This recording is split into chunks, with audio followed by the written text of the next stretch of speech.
Something terrifying just happened, only the Bible can explain. Well, are you willing to learn about a frightening occurrence that defies every explanation other than what the Bible reveals? Something terrible happened not too long ago, and the people who saw it are still in a state of shock and disbelief. In this video, we will look into the enigmatic event and investigate how the teachings of the Bible may hold the key to understanding the troubling implications of the event. Prepare yourself for a journey into the unknown that will send chills down your spine. Throughout the beginning of time, humans have had to contend with the devastation wreaked by natural calamities. These natural disasters, which can include earthquakes, hurricanes, floods, and droughts, are all capable of wreaking enormous havoc and claiming many lives. The Bible provides readers with a distinctive point of view on the meaning and purpose of natural disasters, which is something that people frequently look to religion for in times of crisis to find solace and direction. Chapter: Bible and Natural Disaster. The concept that God is sovereign over everything that He has created is a central one throughout the Bible. According to the teachings of the Bible, God is both the creator of the universe and the one who ultimately possesses power over everything. This encompasses the natural world as well as the forces that have control over it.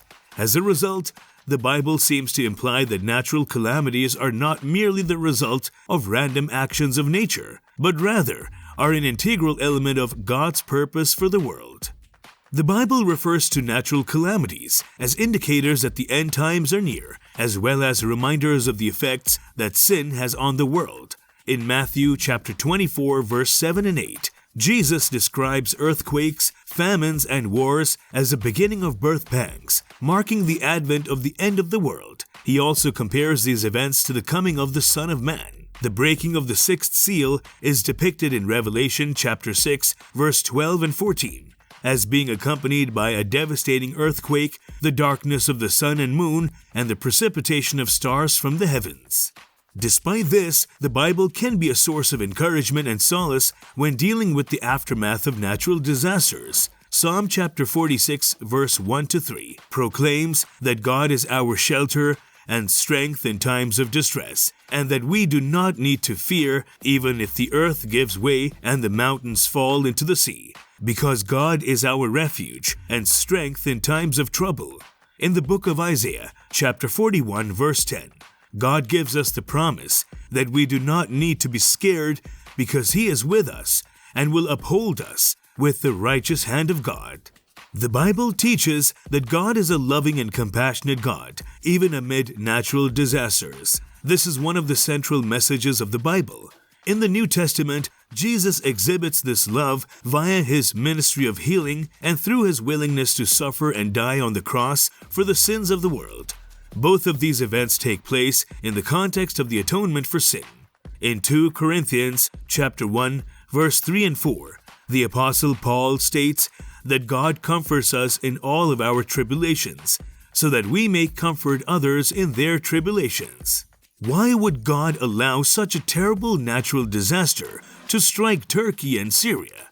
It is difficult for people in the UK, which is not prone to earthquakes, to comprehend the magnitude of the earthquake that struck Turkey and Syria, which claimed the lives of almost 46,000 people. The search and rescue operations are drawing to a close, but there are still some people who are clinging to the hope that their loved ones will be located at the very last minute. This is only the beginning of a very difficult journey for many people. They still have a long way to go in coming to terms with a profound loss in a relatively short amount of time. Many towns and their surrounding areas have been reduced to heaps of rubble. Families were wiped out, and entire landscapes were demolished as far as the eye can see in every direction. There are currently mothers who do not have any children and children who do not have any mothers. The untimely passing of football player Christian Atsu serves as a sobering reminder that every person whose body is entombed under the debris has a face and a name. Chapter: A Divine Intervention. When something catastrophic like a natural disaster takes place, it can raise a lot of questions.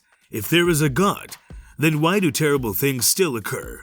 Others believe that God, who professes to be nice and who is in control of the elements of nature, cannot be good if it is needless suffering inflicted upon a large number of people. Other forms of large-scale disasters, such as the destruction and trauma generated by wars and conflicts around the world, are just as simple to watch as they are to witness. But when stripped down to their essence, they're not nearly as difficult to comprehend. Humans are capable of being cruel to one another and carrying out horrific deeds toward one another.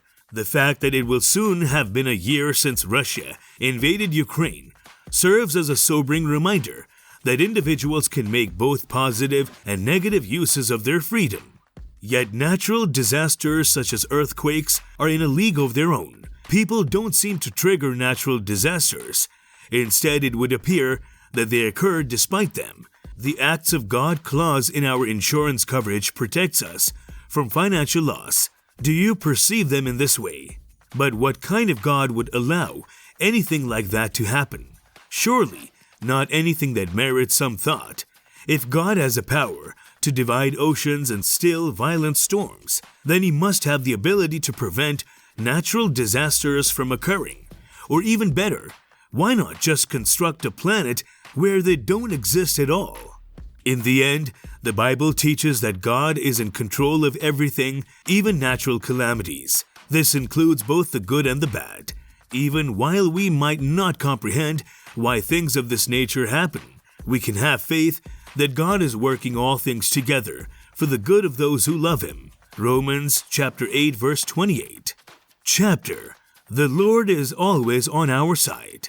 Where is God when horrible things happen to good people? Who exactly is this God that everyone seems to be talking about? They repeat over and over again how God in the person of Jesus was with them when they went to be with other people who were in profound sorrow and tragedy. They saw that this happened when they went to be with other people.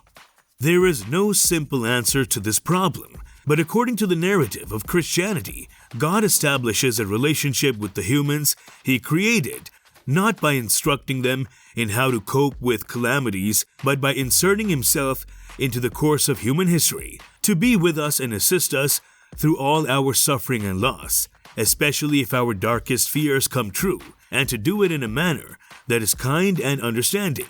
The concept of assisting individuals who are experiencing difficulty or calamity can be traced back to the incarnation of God.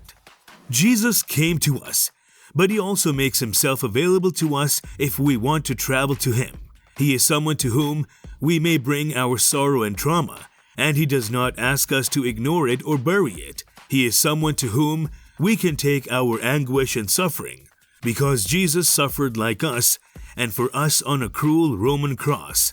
He is the only one to whom we can turn in times of tragedy and receive consolation, peace, and real help from Him, even if we are surrounded by death and mayhem. Jesus is the only one who truly understands what it is like to be sad and hurt when a natural disaster strikes. Where is God? He is smack dab in the heart of everything that's going wrong. That's all we have for the video today. We will be right back with more such amazing content. Don't forget to give this video a thumbs up and subscribe for more.